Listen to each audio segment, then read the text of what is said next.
Hello students.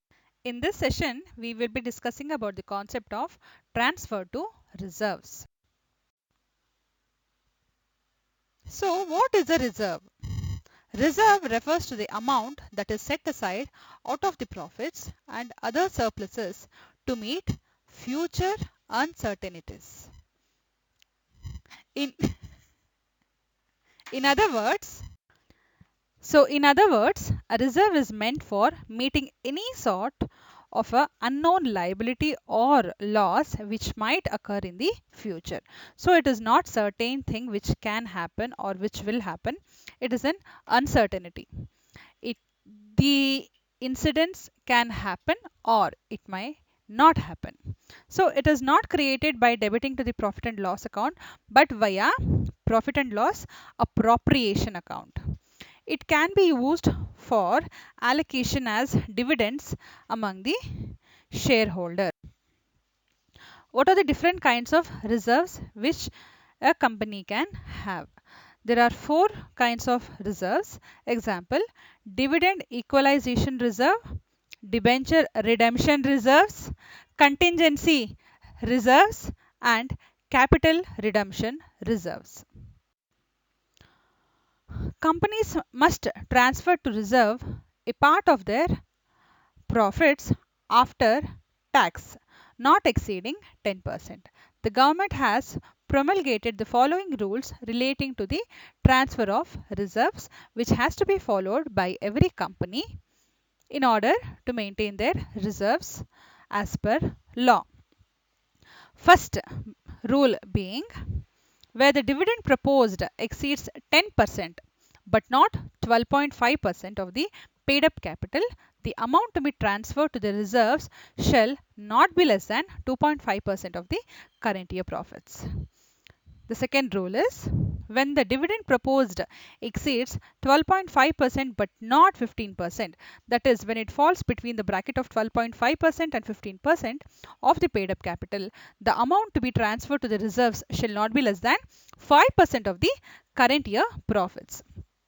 So same way, when the proposed dividend falls within the bracket of 15% to 20% of the paid up capital, the reserves shall not be less than 7.5% of the current year profits. So in the same way, when the dividend proposed by the company exceeds 20% of the paid up capital, the amount to be transferred to the reserve should not be less than 10% of the current year profits. So these are the rules laid down by the government relating to transfer of reserves. So it is related to the percentage of dividend proposed against the paid up capital and the percentage of reserves to be maintained accordingly. So there is a distinction between provisions and reserves. Provisions are created for a specific purpose, while reserve is created for probable losses which might occur in future. Provision is a charge against profit, while reserves are an appropriation of profits. Provision cannot be distributed as profits, while reserves can be distributed as profits. And the fourth distinction between the provisions and reserves are, provisions cannot be invested while reserves can be invested in securities. And the fifth distinction is, provision is made because of legal necessity while reserve is a matter of financial prudence.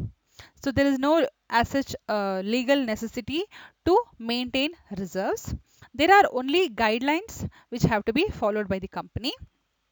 And the last distinction between provisions and reserves are, provision is deducted from the concerned head of account while reserve is shown separately under the heading of reserves and surplus. There are different kinds of reserves. First being revenue reserve. A reserve created out of profits by debiting profit and loss appropriation account is known as revenue reserves. These revenue reserves are profits retained to strengthen the financial position of the company.